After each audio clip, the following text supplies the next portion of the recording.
Welcome, welcome everyone. Welcome to the Big O TV, where you get tips, tools, and resources that you can begin using right away today to help you go from frazzled to freedom and get your business on track. Speaking of on track, guess who we have with us today?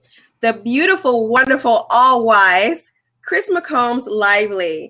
Please welcome her, everyone. I am so excited that you are here, Chris, because since I've met you, you have just been one of my go-to people to see, well, what would Chris say about this? Where I go to your Facebook page and I look up all kinds of things that you say on there because you've become my go-to person. So I thank you for being here, and I thank you for being you. Thank you.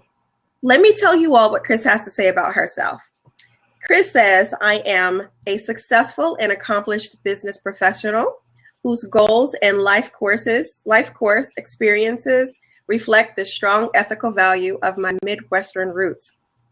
My mentors have spent their lives in service to their community, and I mirror the same principles of those that embraced helping others in their lives.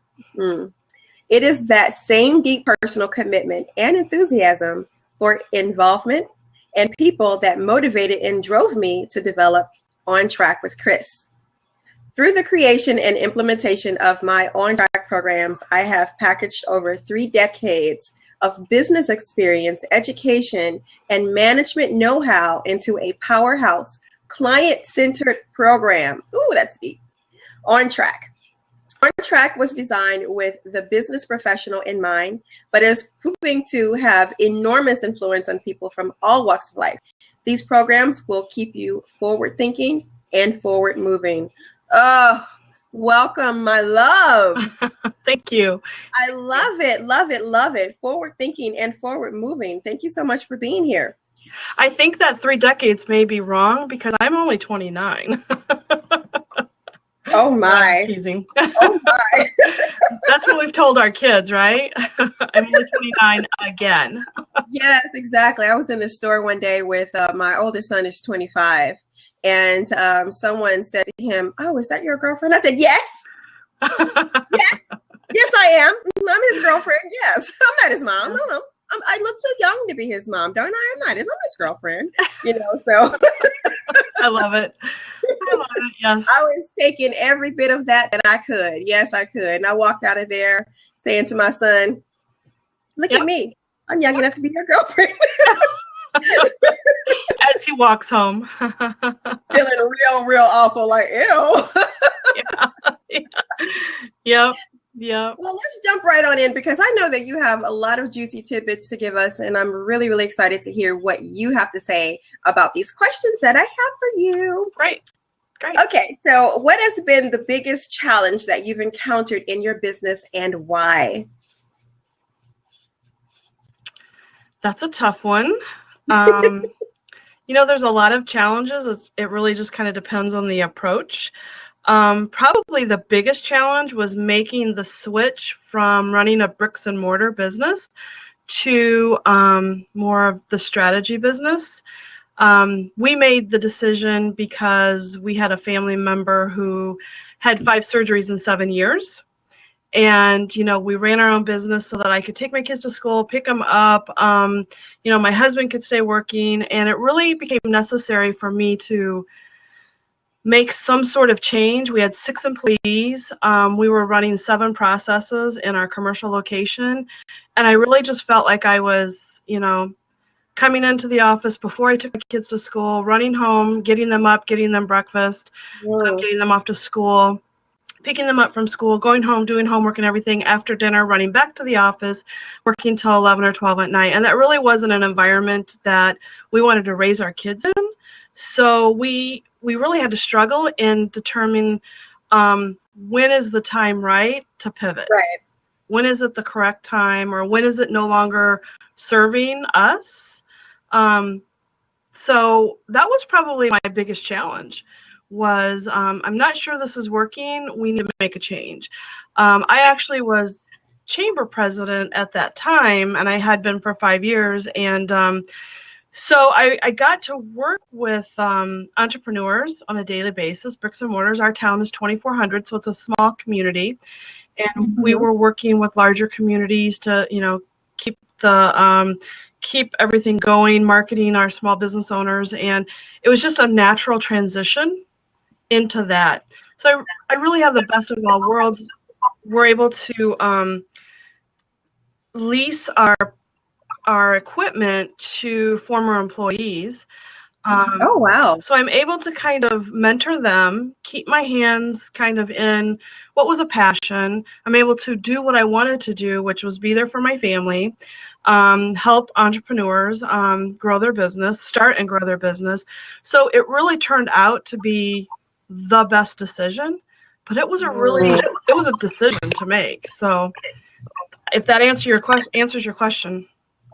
It absolutely does. And I absolutely love it when something that was you had to do, or even things that are accidental, turned out to be the best decision that you could have made. You don't know that at the time, right? And so it's just like, it's and I found that, like, I was telling a couple of people last month, April was just like, it was horrifying for me. It was absolutely horrifying for me. And I hadn't had that kind of chaos in my life in a long, long time. But what came out of that was my Freedom Flow freebie that I'm going to share with people later on. But I would not have even thought about that if I hadn't gone through that. I forgot what chaos could look like. Yeah. I kind of kicked a lot of that out of my life. And if I hadn't had this like crazy, chaotic month of April, I would never have remembered what it feels like to be in that kind of frazzledness. So, and now I can share that with other people. And so I'm really happy about that now, but I wasn't in April. No. And great content, I'm sure, became of that. You rather than being frustrated and, kind of taking pity upon yourself, you actually identified, how can I use this information? Congratulations, that was a great job. Yeah, it was an accident. It was just like, oh my gosh, I'm freaking out over here, and I need to get myself back into the space that I had been in a few months ago, and before all of this happened. And what happened was I just totally overextended myself, and that when you do that, it creates so much urgency and chaos. So much. I mean, it was just unreal to me, is how did I let myself get in this situation? Oh, that's right. I said yes. Yeah. And then I said yes again. And then I said, yeah, I can do that. And then I said, okay. And then I said, oh no, I can do that. That's what happened. So thank you very much. I'm glad that I was able to turn that into something useful for other people, but I wasn't happy about it at that time. Yep. Very good. Very good. So you talked about your biggest challenge, but what did you do to overcome that? I I have a banking, my first 18 years, I was actually in banking. And I do everything on a T-square. So I'll put the challenge or the decision or whatever I need to do at the top. And I'll do the pluses and the minuses or the positives and the negatives, just like everybody else does. But kind of took it a step further. And this actually I implemented into my program later, because just like you had said, you're in a frustration, and the tools that I use to kind of get myself through that. And I actually had I've always had an accountability partner. I've always had someone to keep me out of my head, so to speak, in addition to my husband. And it's another bricks and mortar business who's actually here in town. But, I was writing down the positives and the negatives. But what we did is we identified, just because it's a positive or a negative for somebody doesn't mean it actually was who I am, and so to speak. So we actually really kind of looked in that a little deeper, and it really became very clear very quickly what the next transition needed to be. And we embraced it, and we kind of put together, when I say we, my husband and our employees were all part of it, and we created a plan that everybody loved and everybody could live with, and everybody was a win-win. So I don't know if that answers your question or not, but yeah, it does. Basically, you looked at what was the pluses and the minuses, and you made your decisions based on that, which is, like you said, what a lot of people do, but a lot of people really don't, though. Right. They don't really take the time to consider what their options are and what's realistic. Right. You know, that's, I think the biggest thing is what's realistic. We all can wish for the stars and everything like that, but if you're not going to put a plan into action, then what are you going to do? I want to share a little tip with you now that Coach Jenny's in the room. I was going to say it earlier, but I was hoping she would stop by. When you say you got yourself into trouble by saying way too many yeses, Yes. I always, like I said earlier, I have an accountability or a partner or whatever, but I always believe everybody needs to be working with someone. And Coach Jenny is my coach at the moment, and I too would get myself into trouble by saying yes all the time. And she actually helped me break that, and I'm no longer allowed to say yes. It's always, can I ask a couple of questions, or a redirect for a moment, so you can actually take a few more moments to actually think if that is of service to you or fits you and or your family or your core values. So that's beautiful. What I decided that I'm going to do this month is not give them an answer right then and there and say, I'll get back to you on that. Yeah. Pretty much, that's helped me so much by, you know, thinking about just like what you said, you know, is my lifestyle in alignment with this for this week? Can I actually take this on? Yeah. And I didn't do that last month. And I don't know where the heck my head was, probably up my butt, where I don't know where it was. But that was my Carmen, which is my Hilda, you know, Jenny, that made me do all that stuff. Mine is called Carmen. Yours is Carmen. Okay. Really strong Spanish accent, and she tells me to do stuff that I'm not supposed to be doing. And Carmen, yes, and I listen to her because I really like Spanish accents. So get yourself into a little trouble there. yeah, I'm gonna have to tell Carmen that, you know, she's gonna have to go adios. Back off. Yeah. So yeah. But yeah, thank you for that. Thank you for that reminder. I have to actually, I said I was going to put that up on a board and put it in front of my desk that says, I'll get back to you on that. There you go. There you go. And kind of remind myself to say that. But I've been doing good so far this month. So I actually said no to something today, like I told you. Yeah. So. And do you have an accountability partner or a mastermind group, or do you also? I do. Do you? And tell them that. I have an accountability partner, and we talk about every other morning. My accountability partner and I. Yeah. Yes, it really is, Jenny. You're right, and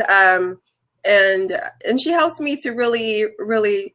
She's one of the reasons why I know that this contract that I have is probably going to end soon, because it's not going to be something I'm going to be able to fulfill and still stay sane. Yep. But so yeah, you're definitely right. I have an accountability partner. I'm in a mastermind. My accountability partner is also in the mastermind, and so we do kind of help each other. And ours is not virtual; it's actually live, which I didn't think that I would like, because I like to be at home. Mm-hmm. So you want me to leave my house? Yeah. What? Are you crazy?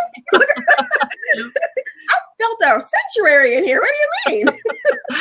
Yes. Well, just make sure that she knows that decision that you've made now, so that she can call you on that.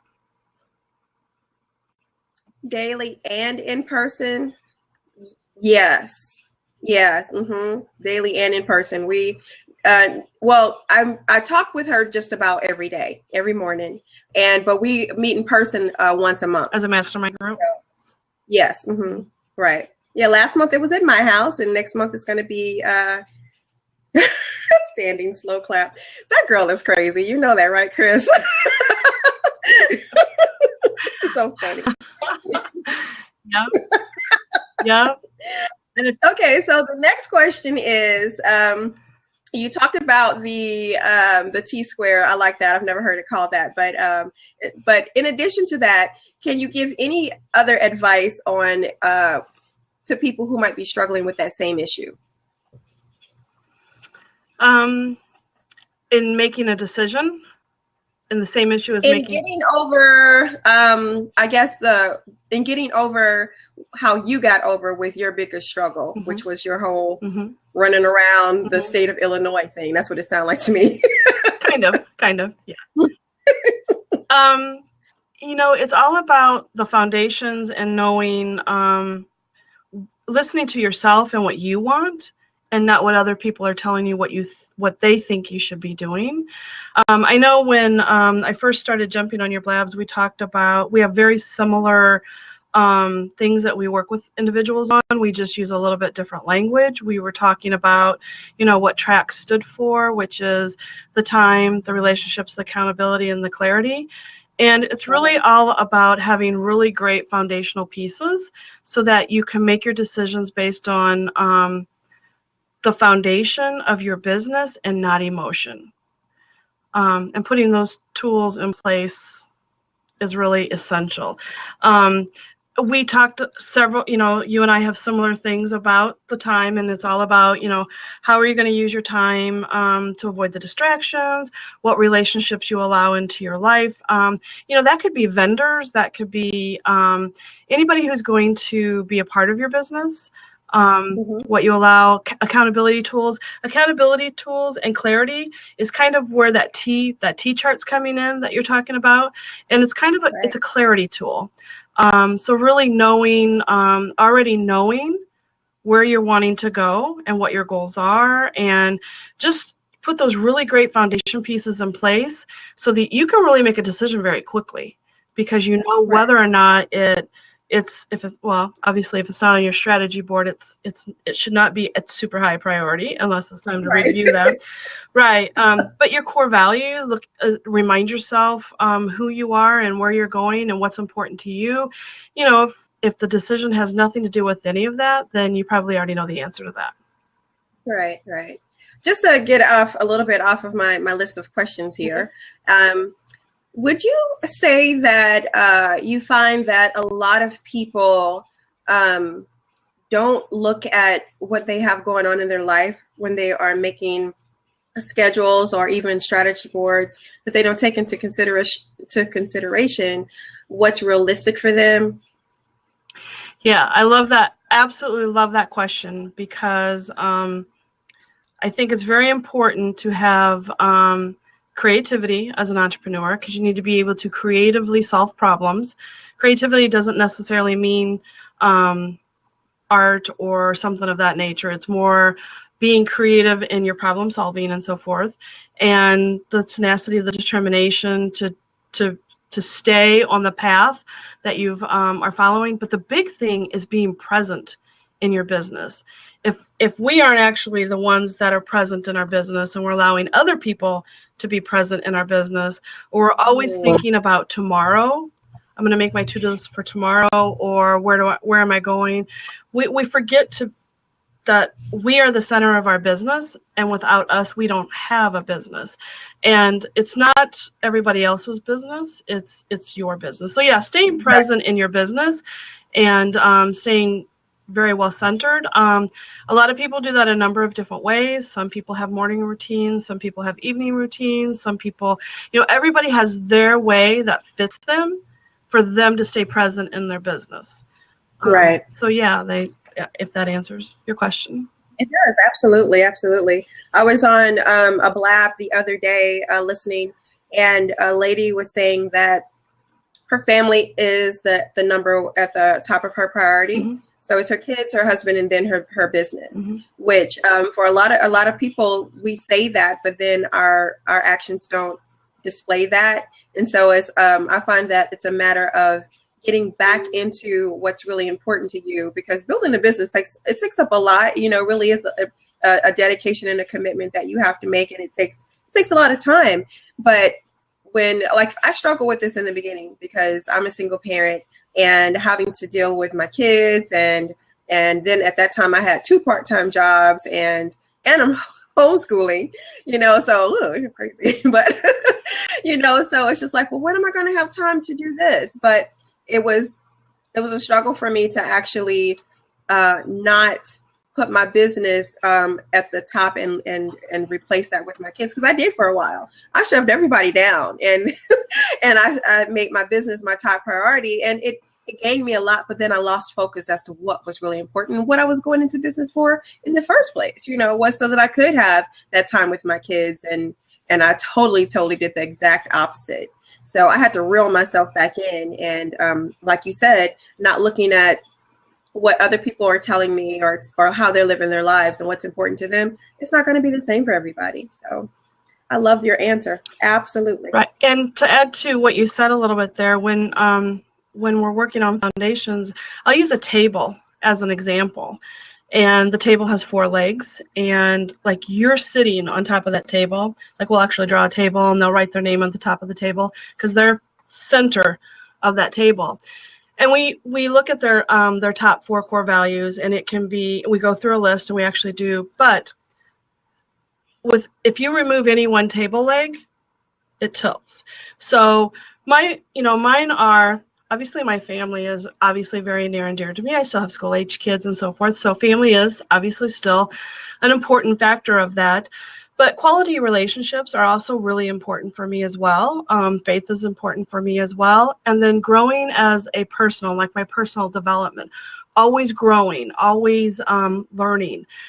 So those 4 are the legs, and that's how I base the decision on. But really, if I remove any one of those legs, then I'm not going to be well balanced, and I'm not going to be forward moving. So I do think it's important to have family. If obviously, if my son called right now and said, "Mom, I broke my arm," I would say, "Bye, see ya." But you have to have a good balance as well. So right, that is so true. I found that out the hard way. Yeah, very much so.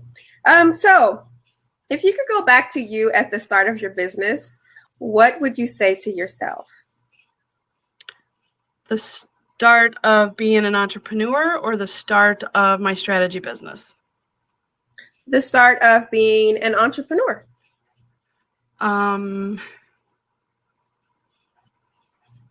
Well, I would make sure that I have those 4 areas in check.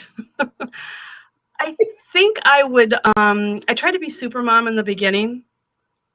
I'm self-employed. I can take my kids to school. I can work all day. Then I can put them to bed. Then I can work all night. And then I can be, this amazing wife. And I can keep my house perfect. And I can get all the laundry done. And that's not the case. So I would give myself a break. Yes. Ask for help. Exactly. And ask for help. I would say that 110%. I made that same mistake as well. And it was, you should have seen my house. I probably did. That's all I have to say about that. You should have seen my house. Oh my gosh. And sometimes when I don't keep things in check, it does get that way. Like right now I'm actually, my son has a friend over. So actually, since I homeschool, and this is May and the end of school is getting ready to come, I kicked him and all his homeschooling stuff out of my office. And I said, I'm taking my office back. I'm taking it back. And he's going to have to go in the dining room and do his work. I am taking my office back. And so I usually hold my blabs in my bedroom. And I said, I want to start holding my blabs in my office. I want it just to be a total space. I've got all my little lights and everything, and I moved him down there. Well, he's got company down there. Mm-hmm. So I had to move all my lights back up to my bedroom. This is a little corner in my bedroom. That's okay. I was just like, I'm like, can you carry the lights up? No, it's too heavy. Well, can you get my purse? Can you get my bags or something? Grab the mouse and the computer, grab something and put it upstairs. So, you are right. You have to ask for help and you have to improvise. Sometimes things just don't go your way. And if they don't, you just go with the flow and keep it moving. That was another thing, a hard lesson I had to learn because unfortunately, Aja is that P word, a perfectionist. You and many others. Yeah. But you have checks and balances in place for that. You have your accountability partner and your mastermind group. And so you're working through that. I am working through that. Yes, I am. Carmen gets on my nerves, but yes. You would be surprised. Okay. You would be surprised what your children are picking up, though, because my son was younger just a few years ago, and he wanted something really bad. And he does chores, so he gets money and so forth, but it really exceeded what he had as available to spend. And we were at a store and a friend was with me, and he come up and he started asking me a bunch of questions. Mom, how many hours do you have to work for me if I ask you to get this for me? So he started asking a number of questions to figure out whether the payoff was different. And my friend was just stunned at the fact that he just didn't come up and said, Mom, I want this, buy it for me, or whatever. So you would be surprised. He was gauging how much time I would be away from home, or I would additional hours or whatever. You'd be surprised what your kids are picking up by being an entrepreneur and working from home, and them seeing you working. You're instilling good work ethics. Do you take kids? Because I have an 8-year-old who could definitely use that training. Okay. Room for him? Okay, hold on. Let me ask you a couple of questions. That yes did not come out. I love it. That was good. Yeah, that was good. That was good, man. Yeah. Just the other day, we were in the store. We were at Office Max getting some printer ink, and they had, they have little things in there. Yeah. They had a flashlight, and he was like, I want this flashlight. Can I get the flashlight?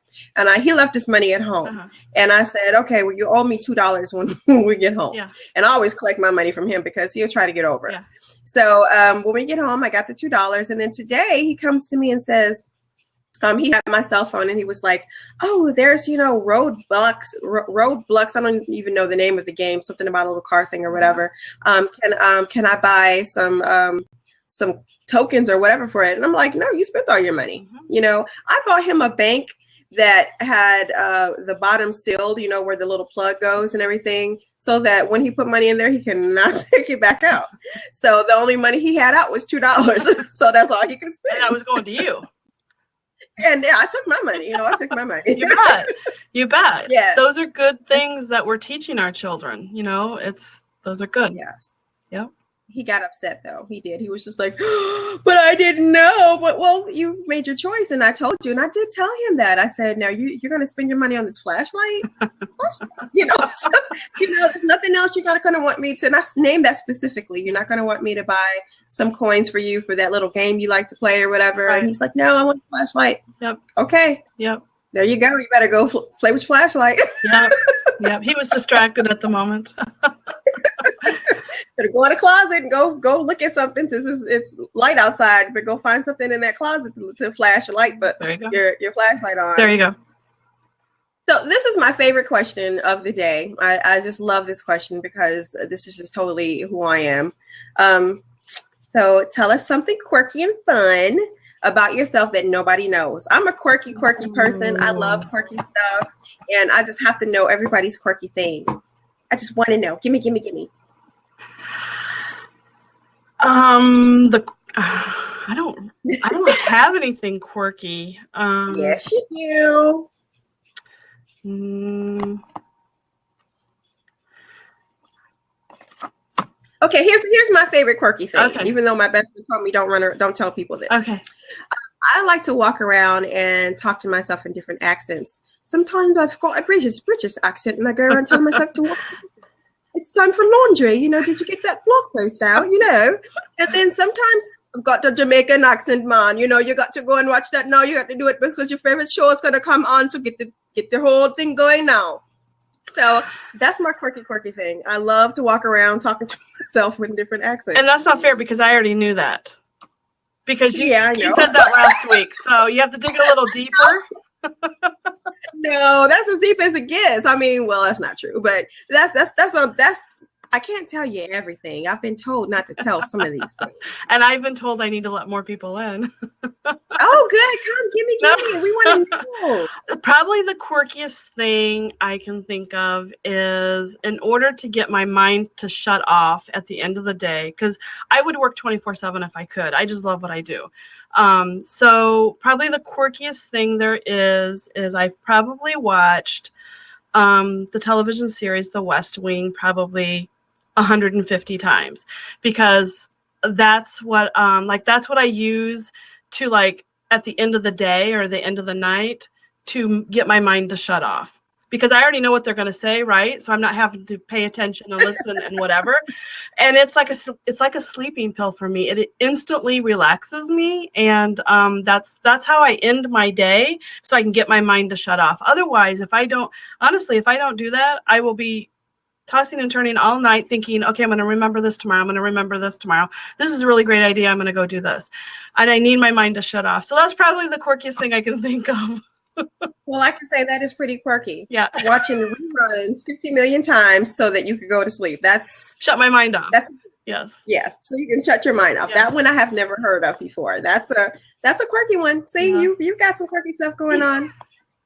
Really, really, you do. Yep. So this is the time that I would love for you to let everyone know what you've got going on, all your specials and everything that you've got going on with your business. So let us have it. Well, coincidentally, today at noon, I launched a, I guess I up-leveled a program in the business. So where I took my discovery call and revamped it a little bit, and it's called Distraction Addiction Intervention, because in brainstorming and listening to individuals talk and putting together, distractions seem to be one of the number one things that entrepreneurs have to deal with. So actually taking that to the next level and doing a program based on that. So it was launched at noon in Coach Jenny's Audacity Lab, and Awesome. This is the first time I'm actually saying it out loud, so you each get a first. So, oh well. You have the link to it where people can sign up. You please go ahead and put it in the chat. It's on my website. They don't allow me to do that anymore. I can't make you a host. You should be able to. Click on my name and. Oh, I got it. Okay. There. So you can put it wherever you want. If you want to put it in the box, if you want to put it in the chat, wherever you feel is appropriate for you to put it at. Okay. And that's great. That is amazing. Actually, I did a survey about the middle of last month, and that is the number one thing that people said is that they have a hard time staying focused on the tasks that they have identified need to be done. And I call them BS time wasters, but so yeah, it is so very much needed. Yeah, definitely so. Sometimes you get so wrapped up in the day, and normally as women, we're all people pleasers, and we want to be helpful. We want to, so that yes seems to be a problem sometimes, but the shiny object syndrome as well. Like if you're working out of your home and you love to multitask, because initially when I started out of my house, I needed to be multitasking. If my dishwasher and my washing machine and the crock pot and my printer and all that stuff weren't all going at the same time, something was wrong and I needed to figure it out. But that's even more, there's a quirky thing. There you go. There's a quirky thing. So multitasking, I had to learn how to stop because it was becoming a distraction for me. Yeah. Yes. I too had that same issue. Very much so. I didn't even realize because like you said, as women, especially as mothers, we're so used to doing so many different things. But it just doesn't work very well when it comes to business. If you're not, focusing on that one task to get it done, then you're really doing yourself and everyone else a disservice because you're not really going to be able to put in your bestest work to when you're getting this stuff done. So I totally agree. Well, and it even fell over into family time. I was doing a similar thing. If we were playing a board game, it would be, hold on, I want to go put that load of laundry from the washer to the dryer. They'd be like, wow, we're playing a game here. Like, hold on, I got to be doing something. So, yeah, it's definitely a distraction. You don't get good quality time in your business or with your family or whatever you happen to be doing. The only thing I multitask at these days is I will sit and I will watch a movie while I'm folding laundry or something like that. Sure. That's been my favorite thing to do because no one's around, because nobody wants to fold laundry. If they're in the room with me, grab some clothes and fold them, which actually took me a minute to give up because, children don't fold clothes right. So, but I had to learn to get over that. Oh, fold up your own clothes. They can be messed up, but don't fold them. Right. Well, I thank you so much for being here. You have just been the most awesomest person ever and to come into my life these days. And I am so happy that I know you. Thank you. I appreciate that. I love showing up on Friday nights and watching your blabs because you have really great quality people. I think Christina was here last week or the previous week. And then, so anyway, I've watched 4 of yours so far. Has it only been 4 weeks that you've been doing it? I've been doing it. No, actually, I missed one because actually we did it. The lab did not record. Can you believe that? I did it the whole. I've got. Yes, it's been 5. No, it's actually 8. This is the 8th one. Yeah. Okay. Yeah, because Christina, I believe she was just last week, and that was my 7th, and I believe, and so this one I believe is my 8th one. So, and by the way, if you're here, not on the replay, you can catch all of the replays at www.thebigo.tv. I'm going to put that in here. thebigo.tv. All of my replays are housed there. So, and pretty soon I'm going to put some freebies on there for you guys to download. I would like to start really giving you guys a lot more tools for you guys to use, especially after something like this with all the great information that you've given.